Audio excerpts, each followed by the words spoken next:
welcome back into Four More Pages. I am joined by Courtney Umphress. You are a freelance copy editor, and so we were talking a little bit about how things got started for you. So just tell me your story and what, I guess, your work life looks like from being a copy editor. Sure. So as I was saying, it's kind of cliche for an editor to say that they just started because they love reading so much. And I do. And I'm not very big on the creative side. I'm much more on the mechanic side. And so when self-publishing really took off, my dad started self-publishing, and he wrote a fantasy novel, several fantasy novels, and he was like, hey, you like the mechanic side, so why don't you look through these and see if you see any errors or anything. And so I started doing that, and I was like, hey, I kind of really like this. So I started studying, and I took a whole bunch of classes. I worked with other editors, and then I opened up my own freelance editing business. So that started in around 2013. Okay. And so my day-to-day is basically just in my office or in a coffee shop. Palace Coffee, people know me by name. And just staring at a computer, talking to fictional characters all day. Yeah. It's kind of isolating, but it's really gratifying, getting to work with so many authors from all over the U.S., but also all over the world. Yeah. So, and probably the best job in the world. And so you mentioned that this was just something like you just enjoyed reading. You love to read. And so just being a copy editor, how does that kind of help fuel your passion for reading? Or when you read something that you maybe didn't edit, are you like kind of looking for things in the book as you read? It is so hard to turn off the editor brain. It really is. I have gotten more into audiobooks lately. Okay. Because then I can still hear the story, I can still read the story, Yeah. but I don't have to be so in my head with, oh, I would have done that differently, or I would have done that differently. But for a long time, I didn't read for pleasure just because I was working so much, and then I was getting burned out, and I was like, oh my gosh, I don't love this anymore. And so I joined a book club. I started to read for fun, and yeah, I got my passion back, and it definitely helped. Perfect. And so is there like a certain genre of books that you kind of usually focus on when you were editing, or do you kind of edit all types of genres? So I'm open to all types of genres, but I do specialize in fantasy and romance. But yeah, I have a heart for fantasy and romance, I would think. But I love doing thrillers and horror and sci-fi, so I'm open to everything. Perfect. And so you brought some books with you today. So tell me about these books. You can show them in the screen too if you would like. Okay. And so just tell me about these books and kind of the work that went into editing them. Sure. So I guess it was the beginning of 2025. I was like, man, it's a real bucket list item to get to edit an entire anthology, to be able to collect stories off of this theme, and publish it with my name on it. And one of my editor friends that I saw posting a lot started her own publishing business. And it's a really small publishing business in Pennsylvania. And she had already published a couple anthologies, and I messaged her, and I was like, hey, how did you do this? How can I get involved? Like, this looks like so much fun. And she said, well, I do have an idea for Valentine's Day anthologies. I'd like to do romance, but I'd like to do kind of a sweet, closed-door type romance, but I also want to have a kind of spicy, open-door romance, kind of give readers a choice on which one they would prefer to read. She was like, I'll do the sweet if you're open to doing the spicy. And I was like, yes, absolutely. So we opened submissions. We called for submissions, and we got quite a few. And so I got to go through those, pick which ones I wanted, or which ones I loved. And we ended up putting them in this anthology. It's called Craving You. It was published about a year ago, actually. And it was so fun. I loved it. And I contacted her again, and I was like, I loved it so much. Can we do it again? Yeah. And I was like, let's do a whole 360, and instead of romance, let's do like a gothic spooky season type. And that's where Not As It Seems was born. And so all of these stories are, while the Craving You one it focused around food. Okay. The Not As It Seems one was gothic settings and then an unreliable narrator. Okay. So this one actually received an extraordinary number of submissions, and it was a lot of fun getting to go through all of those and pick that one. And so now I have two very different types of anthologies, Yeah. and not to spoil anything, but maybe if anyone is interested in being published and possibly submitting, there might be a surprise announced beginning of April-ish, if anyone is interested in that. And then I'll have 3 completely different anthologies potentially. Nice. So. And so you talked about how this is your business, this is your brand. And so what is your brand called? How can people contact you if they're like, hey, like I want to start publishing books, but I need an editor, I need help kind of going through the weeds and fine tuning things? Okay, so if they have already written a book, because I mostly work in the with the copy editing side. Okay. There's typically, depending on who you ask, there's typically 4 types of editing. There's developmental, line editing, copy editing, and proofreading. So I tend to be on the copy editing and proofreading side. So if the book has been written and they feel like it's strong developmentally, their world building is good, the characters are developed, they can contact me on my website, which is just myname.com, CourtneyUmphress.com. And we can start talking. They can send me a sample of their work. I can show you what I do, what the editing looks like, and we just move forward from there. Perfect. And so you mentioned that this started because of a love for books, and then as you were kind of working, you kind of got burnt out because, you read all the time. And so for you, what were some of those moments of when you were working that you really enjoyed that made you say, like, I do want to stick with this? I think my absolute favorite thing to edit for is wordiness. Okay. It's when you take a sentence that has so many words and you make it concise and you make it have an impact for the reader. And the more I started focusing on that, the more I was like, okay, this feels like I'm making more of a difference. It's a little bit different from making sure there's a period or a comma, It's like, it's making a sentence more impactful. Yeah. And so when you look at reading, for instance, I saw your episode with the Black History Month, and you were saying all these things that you loved about the content of the story. How one of the authors includes things like the chronic illness and things like that. And I was like, that's what I want to look for in these books that I edit, you know? Because I can see how reading has such an impact on children and adults and everyone in between. And I'm like, I want to focus also on things that just really make an impact, So when I'm editing a story and I'm like, this story has such a great message, I am so proud to be a part of it. Let me enhance your voice and make it stronger.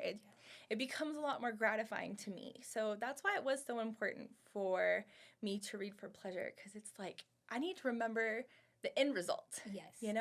So are there ever, you said that your dad, he published books and he was like, you're good at the mechanical side of it. And so having him kind of be your first client, I guess, how did that help kind of spark, things for you of saying, like, if you can be honest with your dad, you can be honest with anyone, and that is, asking you to read over their work?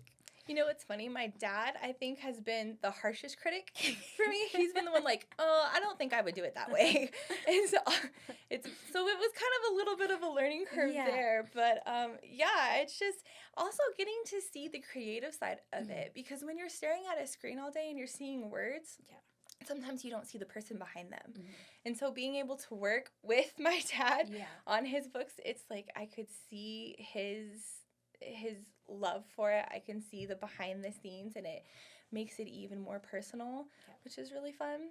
So also, I recently joined the High Plains Texas High Plains Writers, and so that's a lot more authors I get to see a lot more faces behind the writing and things, which has been a great experience. So that has also helped with me as well. And so you mentioned that, as you're going through the process, you're trying to make things more impactful. And so looking back on your career, what are some of the books that have really stood out the most for you and have made the biggest impact on you? Wow, that's really hard. I just edited one that featured a deaf character, which was a totally different experience because I also have to keep in mind how maybe a deaf person would communicate differently. And so that had a big impact on me.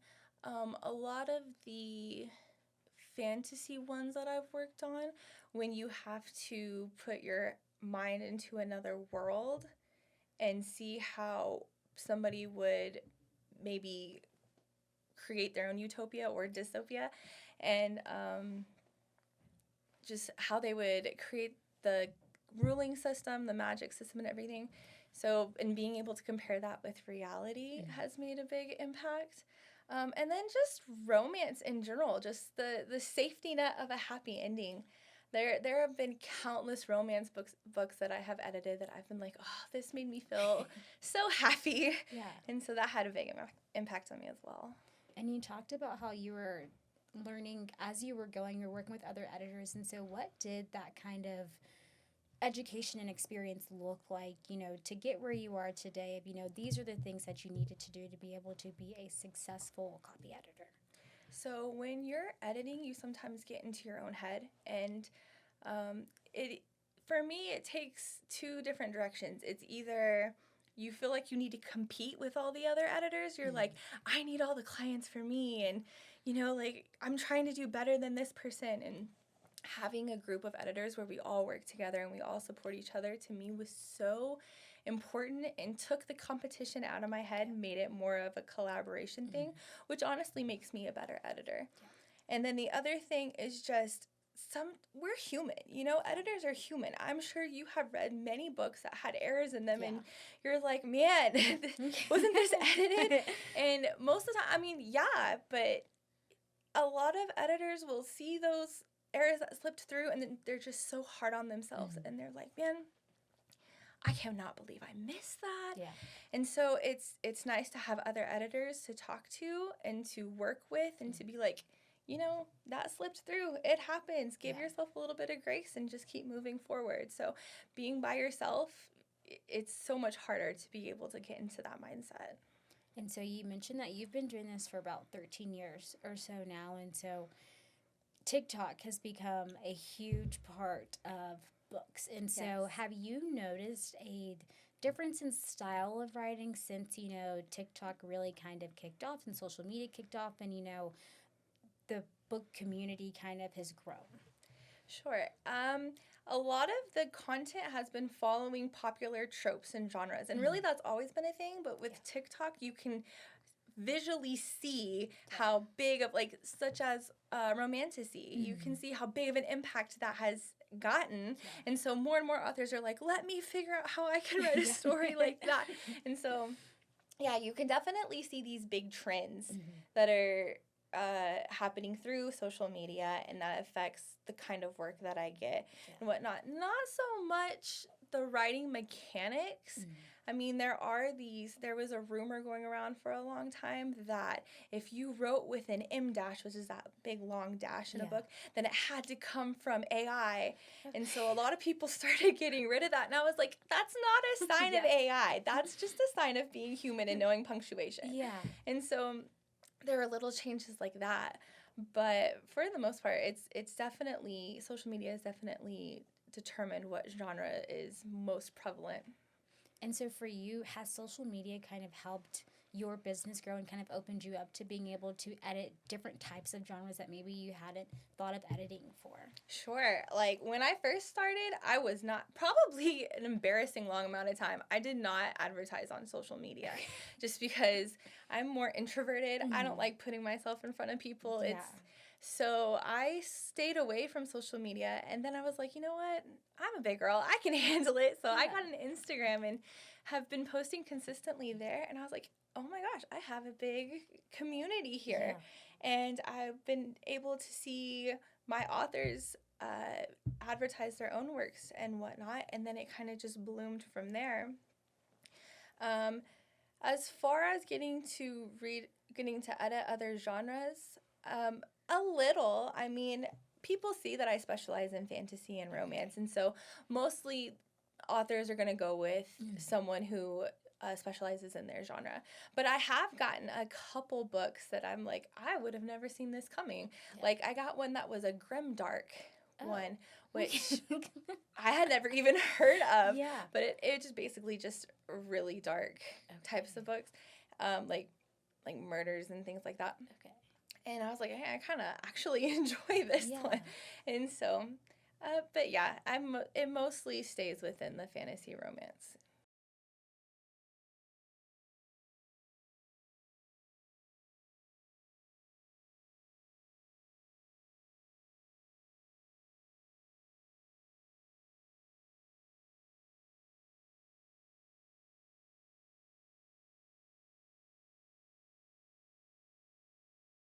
Arena. Perfect. And so you mentioned that, you joined a book club to kind of help you with the burnout that you were feeling. And so what community has being not only someone who loves reading books, but a copy editor, what community has that given you? Oh my goodness, just to be able to get out of isolation, just to be able to get out of my office and talk to other people who love books as much as I do has been such a blessing. I love to hear their thoughts about reading that I probably would have never thought of. And so it also helps me as an editor just because I'm like, oh, I know how people respond to these different things. And so that can affect me. I remember there was this one time we were reading a thriller book, and one of the book clubbers said, I was so mad because the dog, at the beginning of the book, they said the dog was a pit bull, and at the end, it was a Rottweiler. And I was like, I'm so glad you actually care about these kinds of things, because sometimes editing can be such an invisible job. Yeah. And so the fact that you're bringing that up just makes me so happy. It makes me feel seen a little bit. Sure. And so, yeah, that was a big part of joining a book club, is being able to talk to others and feel seen in that moment. Perfect. And so have you ever, like, through all of the editing that you've done, have you ever considered publishing a book of your own, or have you published a book of your own? Outside of the anthologies, no. Okay. It has crossed my mind a time or two. But like I said, the creativity part of my brain is non-existent. I joke with my dad all the time. I love the mechanics part, and he's like, write the story, get it away from me. It's done. Yeah. So, I mean, maybe I'm never going to say no. Yeah. But probably not anytime soon. And so for you, are there any books that are coming out this year that you are really looking forward to reading, or books that you're like, I want to read that again because I just fell in love with it? They can be books you edited, or maybe books that you just have read. Oh, I would almost read all the books that I've edited again. I would love to read the finished product. Okay. But as far as just any books coming out this year, I don't know. I'm open to pretty much everything. There was this one, it either came out this year or maybe the end of last year, by S.A. Cosby. Mm-hmm. It's called King of Ashes, and it looks amazing. Yeah. He is who I would recommend for your Black History Month list of authors. Yes. Because he is amazing. I love him so much. And then anything by... there's this Alice Feeney. Okay. I'm big on Alice Feeney. She just came out with one this year, I believe, called My Husband's Wife, and that is what I'm diving into right now. Okay. So nice. I know I've read Razor Blade Tears by S.A. Cosby. Me and my cousins are in a book club. And so my cousin was like, let's read this book. And I am not someone who typically reads kind of like crime and like kind of mystery-ish type books, but I was like, no, this is good. Like I could read this kind of book like over and over again. And so it's good because I think that books, they take you on a journey and kind of outside of your own life. And so it's kind of like you get to disassociate from like the real world sometimes. And so for you, as you're editing, do you ever get kind of like lost in what you're editing and say like, oh wait, hold on, I'm supposed to be like editing this? Every day. Like almost every single day. There was this one in our Gothic anthology where she wrote about this girl at a children's home who was facing these really weird happenings around the children's home, and I read the whole thing and I was like, oh, I should have been editing that. Yeah. But that was amazing. How long does it take you to get through these books? Like, what is the editing process like? Do you kind of do just like one read through and then you go back through and like you make notes as you go? Like, what does that process look like? So it depends on the book and what the author wants. Okay. I rarely do a full read through because I trust that they have gotten the developmental editing done, the line editing done. Yeah. So I'm just doing like the repetition, the consistency, the things like that. Gotcha. So a typical book is probably around 80 to 90,000 words, depending on the genre. So I charge by word. So I know books by words rather than pages. Okay. Probably about 350-ish pages. Okay. Which can take me anywhere from 2 to 3 weeks, depending on the author and how much work is needed and everything. So what happens is I create a style sheet because consistency is the buzzword in editing. Everything has to be consistent, you know, from what words you capitalize to what your character's eye color is. Everything has to be consistent. And if there are inconsistencies in the book, then I failed my job as an editor. So I keep a style sheet. I list all the author's preferences from their word usage, if they like the Oxford comma, which is... and then also, especially with fantasy, you have to keep track of things like maps. You know, you have to make sure that they're following their map and things like that. So I keep track of all what the characters look like, the world building, the time frame, things like that, and I just add to it as I edit. And then I'll send the author the style sheet, and I'm like, if anything looks off, then that's something you might want to check on. But this is what I've made sure to make consistent. And then copy editing is going to focus mostly on the mechanics, the punctuation, the word usage, the verb tenses, spelling, things like that. I also do line editing, which is my favorite, which is the wordiness and things like that. So depending on how much is needed, if we have a lot of wordy sentences, it might take me a little bit longer to complete. But if it's fairly clean and all I got to do is add some periods and commas or whatever I need to do, then it can be a lot quicker. So that's interesting. I never thought about that. Like, you could charge by the words, like the word count, and like the book. I'd never thought about that. Yes, there are different ways that editors charge. Some charge by the word, some charge by the hour. I hate charging by the hour because to me, as an author, I would hate to be told, well, this could take me 10 hours or this could take me 50, and you're just gonna. And a lot of editors have worked out with their authors, and it works for them. It's just it gives me anxiety.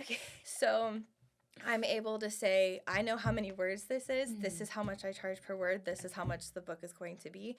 That gives me peace. I hope that gives the author peace, and we just move from there.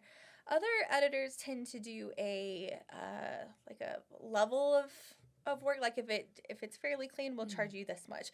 If it needs a lot of help, we'll charge you this much.